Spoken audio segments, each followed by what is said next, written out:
Continuando con el estudio de Génesis dentro de la Lectio Divina, encontramos el libro del Génesis capítulo 5, versículo del 1 al 18.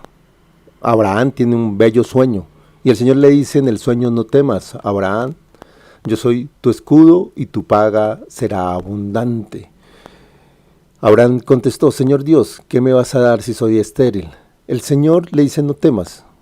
Eso es lo que nos dice a nosotros. Nosotros no debemos tener temor, no debemos tener miedo. Si somos buenos cristianos y cristianas, debemos ser unas personas que todo lo debemos encomendar a manos del Señor. Y el miedo no debe estar en nosotros. Claro, somos humanos. Debemos tener temor, sí, pero no miedo. Es muy distinto. El miedo nos oprime, el miedo nos destruye, el miedo nos da estados de ansiedad. Y en ese momento Abraham dice: ¿Cómo me vas a bendecir si mi esposa es estéril? Pues él dice: somos estériles, ¿ya? En conjunto, matrimonio. Pero el Señor le dice que no y lo saca a ver las estrellas. Pero hay una observación allí. En ese momento, cuando unos esposos no podían tener hijos, se consideraban una familia maldita. Cosa que no es hoy en día, ¿no? Hoy está la decisión correcta de los esposos de tener o no tener hijos. Pero en ese tiempo el no tener hijos se consideraba una maldición, por eso estaba tan preocupado Abraham. Y desde esa misma situación, Abraham también, como tenía muchas riquezas, pues él ya había organizado todo el testamento y ya sabía qué hacer. Eso es otra enseñanza, ¿no? Las personas que tienen bienes materiales en vida y con todos los sentidos deberían de organizar su testamento para que no hayan problemas después. Muchas familias se destruyen lastimosamente por un testamento. Y el Señor después les muestra las estrellas. Estrellas como símbolo de búsqueda del tercer cielo. Las estrellas como símbolo de bendición.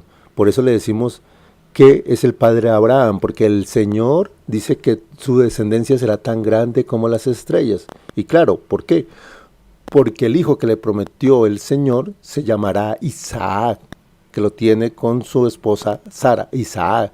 Y de Isaac nace Jacob, y Jacob tiene los 12 hijos, y esos 12 hijos son las 12 tribus de Israel, con las cuales se forma todo el pueblo judaico, y de dicha descendencia también sale la Santísima Virgen María, José y todos los descendientes de nosotros en la fe. Entonces es ese lineamiento que existe allí, sobre todo con nuestro Señor Jesucristo.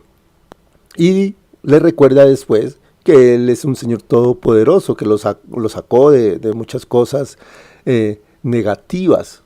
Pero él le dice que cómo va a darse cuenta. A Abraham le pregunta: ¿cómo me voy a dar cuenta las bendiciones que me vas a dar? Y habla el Señor de la alianza. ¿Y cuál es la alianza que nosotros debemos tener ahora? La Santa Eucaristía, la Santa Comunión. Por eso las personas que no pueden comulgar, que están en unión libre, que están en pecado mortal, deben arreglar esa situación, porque deben comulgar, deben recibir cuerpo y sangre de Cristo.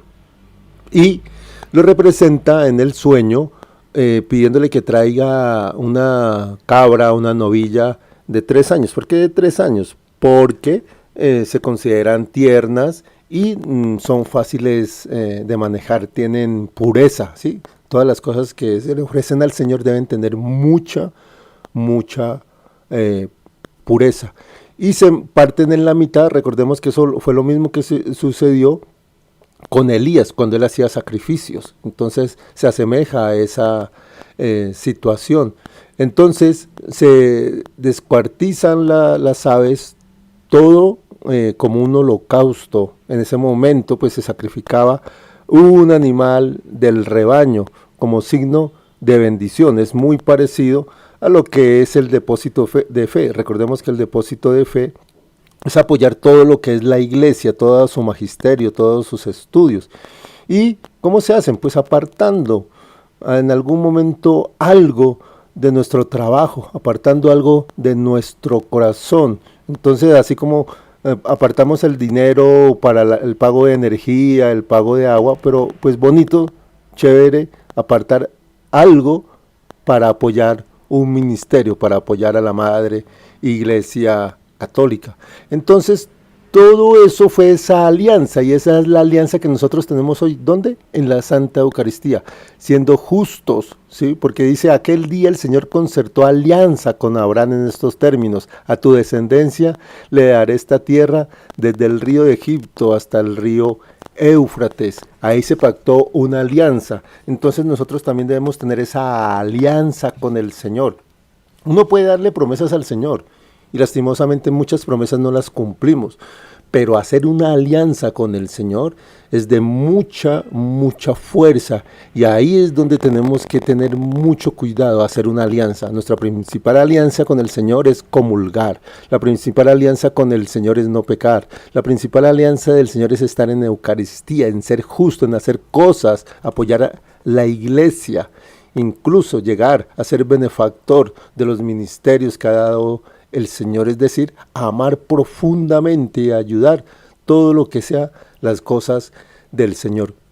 Por eso en el Salmo 104 dice que nosotros debemos dar gracias al Señor, invocar siempre su nombre, debemos darle la gloria al Señor en todo lo que debemos hacer, y siempre, sobre todo, recordar la alianza al Señor. Salmo 104, un salmo que tenemos que leer, orar con el Salmo 104. Recordemos que siempre con los salmos podemos orar, meditar. Y en el Evangelio, Santo Evangelio según San Mateo, capítulo 7, del versículo 15 al 20, Jesús nos recuerda que debemos tener mucho cuidado con los profetas falsos que se acercan con piel de oveja, pero son como lobos rapaces. Allí es donde debemos entender, en esta lectio divina, que no todos los que dicen Señor, Señor son hijos de Dios. Lastimosamente hay muchas personas falsas, sobre todo en la nueva era, en ese tema de la angelología. Todo eso no es de Dios. Y a veces escuchamos por ahí en las redes sociales, o nos encontramos personas que hablan de 7 arcángeles, de 12 arcángeles, de muchas cosas que no son de Dios. Y ustedes pueden ir a una casa de un brujo y les hacen leer las cartas. Eso no es de Dios. Y ustedes dicen, no, pero es que esa persona habla de Dios, hace el rosario.